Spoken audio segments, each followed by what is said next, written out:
What's going on, y'all? You know it's on War, and I'm back again with another car review.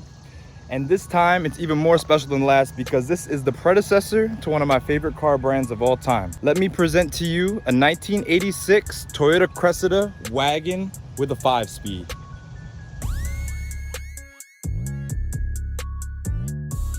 I already know what you guys are thinking. You're like, Anwar, why are you reviewing this old car? What's so special about a 1980s Toyota Wagon? This is a very special car, and I'm about to explain to you why. So the Toyota Cressida was actually Toyota's flagship luxury sedan back when it came out in the 70s. In 86, this cost almost $12,000 compared to a Camry, which was around half the price. What made this car so special was how many different technological innovations was stuffed into this to try to compete with American cars. For example, we had cruise control, climate control, automatic windows. It also had automatic mirrors, automatic locks. Pretty much everything on here was designed to be as luxurious as possible. Many features that we'd find standard today appeared in this era of car first. Now, what makes this car special is that it's a unicorn. First of all, it's a wagon. Not that many wagons were made. So this car in Japan is known as the Mark II. It also went by a bunch of other names: the Cressida, the Chaser, and the Cresta. All same platform, all based on the Gen 3 Supra. I guess Gen 2 and Gen 3, because Gen 3 Supra came out in 85, 86. This is an 86 model, but it's not a Gen 3 Supra because it doesn't have a 1J. It has the 5M GE. So I just want to thank my friend Alex for letting me borrow his Cressida wagon. This one is very nice. It only has 60-something thousand miles, so it still feels real smooth, real put together. That's another thing about these cars that people don't realize is how well put together they are.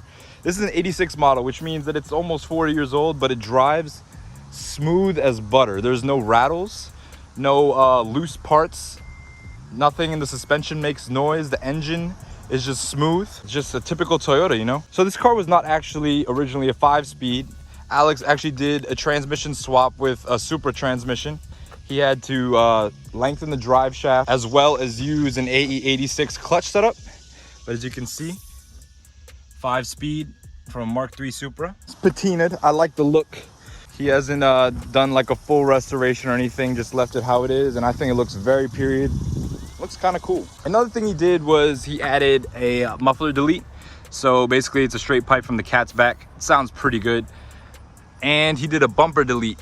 If you're not familiar, the Cressida wagon came with a huge bumper. It probably stuck out to about here, just you know, to meet American safety standards. But he took that off and got this. He also added these diamond racing wheels. He said they're kind of heavy, but I think they suit the car very well. Nice fat tires, stock suspension. It looks great. So let's take a look at that 5M GE 2.5 liter straight six that made this car so special. Toyota straight sixes are probably the best in the game. Then you got this, the predecessor to the JZ series, a little bit smaller. There you go. 5M GE 2.5 liter. Little tiny engine, makes 156 horsepower. Pretty peppy. Once you hit the gas, you feel it immediately, but it dies out pretty quick, as 156 horsepower will do. Got a nice aftermarket intake here. Nothing special. As you can tell, the car has been used, but everything is working except for the AC. It's not hooked up, and it is a hot day. But you know, we need all the power we can get. Not much to say in terms of reliability in this engine. It's a dual overhead cam. It's leaking something, but runs good. So as you can see, he did a muffler delete. It has a nice pipe just sticking out the side like this. Let me show you what it sounds like.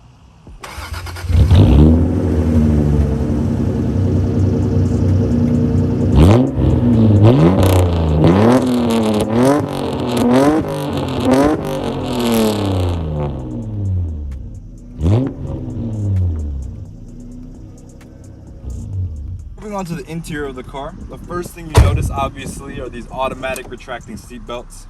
Typical of an 80s car. They were put in because people thought that maybe if the seat belts were automatic, it would convince people to use them more. But it turned out being just a big gimmick because they don't really work too well. They're pretty cumbersome. They break often. And like if you're a big person, like these are going to be kind of inconvenient to squeeze under every time you're trying to hop in the car, especially in America. But moving on to the interior of the car, you can see that we have a lot of amenities in this car for 1986. We have automatic climate control, cruise control, automatic mirrors, automatic windows, and power locks. Typical on cars nowadays, obviously, but back then, that was pretty special. This car, as I mentioned before, was converted to a 5-speed, has this 5-speed from a Supra. Moving on to the gauge cluster, we got a nice simple gauge cluster. We got the RPMs on the left, speed on the right, with the odometer and the speed.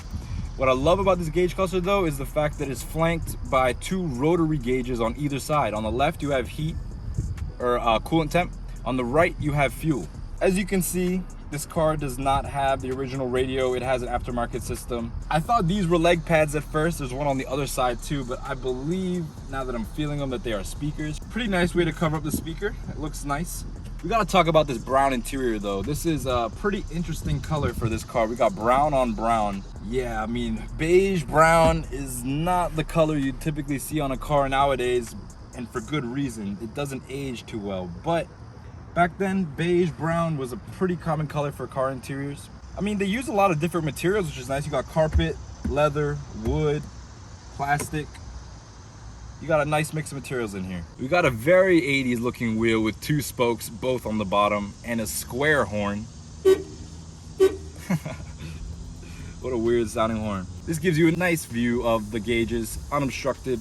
Dual wipers in the front, dual wipers in the back. 4 wipers, you know. Typical of Toyota wagons at the time, more popular on the Camry that came later. As you can see, we got fully customizable climate control. Typical, as I said, of cars nowadays, but this was almost, what, 40 years ago. Glove box is adequately sized. Nothing too special here. Manual seats, but power everything else. Good storage in the door pockets. Your emergency exits for these retractable seat belts. Another emergency belt release. I don't know what the difference is between these two. Maybe this is for both and these for individual. Not sure.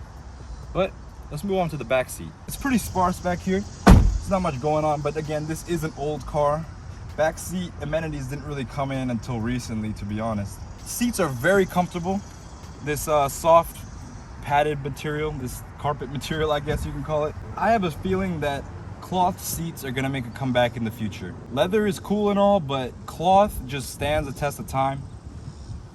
People are gonna say cloth rips, but cloth is easier to fix than leather, so usually they last a lot longer. Plus, in the winter, cloth just feels nice as opposed to getting in a cold car, and cloth doesn't get as hot in the summer either. But it would have to be some sort of high quality cloth. Like I know Japan uses wool, so I think maybe wool should be an option in the future on Japanese luxury cars. I don't know, let me know what you think. There's not that much space in here. This car was actually a lot smaller than the cars it competed with, making it pretty Japanese. American cars at this time, the back seat was probably a lounge, but as you can tell, my knees are hitting the front. And although this is a wagon, the inside space, the interior space, isn't as good as you'd think it'd be. But let's check out the trunk and see how big it is. Almost 70 cubic feet of carpeted storage room. Seats fold flat. Amazing. Also came with a retractable antenna. Standard stuff. So what is it like to drive a 1986 Toyota Cressida wagon with the 5-speed?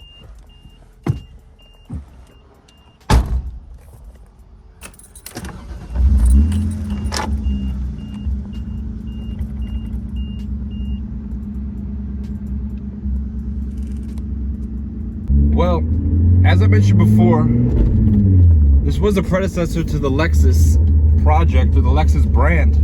So it's very smooth to drive, actually. The suspension is very smooth.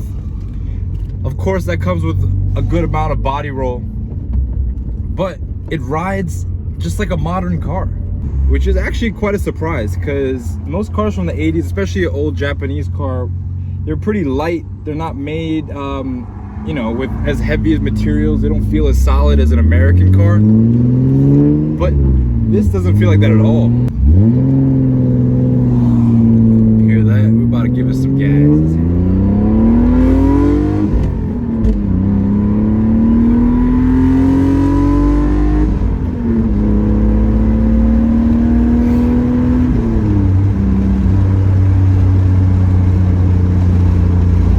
All 156 of those horsepower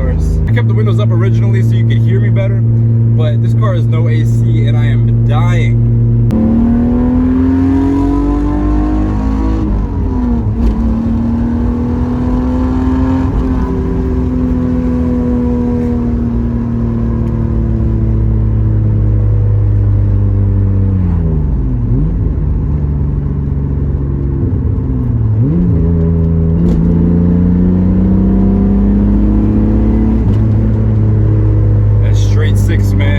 Straight butter. Steering on center, very dead. As you can tell, there's not much going on when I do this, but this car doesn't have power steering either, so I'll just take it. Very little rattling in this car. In fact, I barely hear anything in terms of looseness of body panels, looseness of interior trim pieces.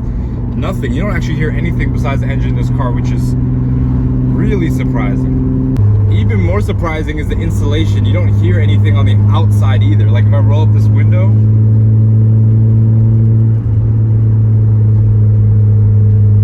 I don't really hear anything. I hear the engine and the straight pipe, but no outside noise. But just driving this around, you can definitely tell the Lexus vibes. It's not the fastest car, but it is very comfortable. There's a certain feel that Lexuses have, certain smell, certain driving characteristic that this definitely emulates. The LS400 and this car are actually being produced at the same time, and it is the main reason why they stopped producing this car is that Lexus actually started taking off. The technology for this car was such a success in the 400 that they no longer needed to produce this car. Lexus started their F1 project, which was the code name for the LS400, in the late 80s, and by the early 90s, the Mark II in Japan, the Cressida here, was just no more. What I like most about this car is just the unicornness of it. I've never driven a manual wagon, and it feels like this would be the most practical, coolest version of a car you could get. This is why people go so crazy over the E63 wagons, because they're practical and they're sporty. This car with its 80s styling will go down in history as an icon. A lot of styling trends recycle their way back, and I think this boxy style trend will definitely come back in the future. You can already see it with the more sporty utility vehicles like the new Bronco. Boxy cars are definitely gonna go into their own segment. Smooth cars are kind of what people use for everyday, and boxy cars are going to be more utilitarian. So you definitely see this boxy style come back, but it's one of the main reasons why I think this car is so iconic. The style, the drivetrain. All in all, this wagon is a complete unicorn. Thank you, Alex, for letting me drive it. I enjoyed every second of it. I love old cars like these. They really show how far we've come today in terms of technology, but also they show how little we've changed. Lexus is still a luxury brand. Toyota is still a brand of reliability, and it shows with the cars that they were making 40 years ago. That's all for now. I hope you all have a good one. Don't forget to like, comment, subscribe, and share this video with all your friends. Tell your friends about my channel. I need all the subscribers I can get. I'm trying to get paid. So until next time with my next review, y'all be easy.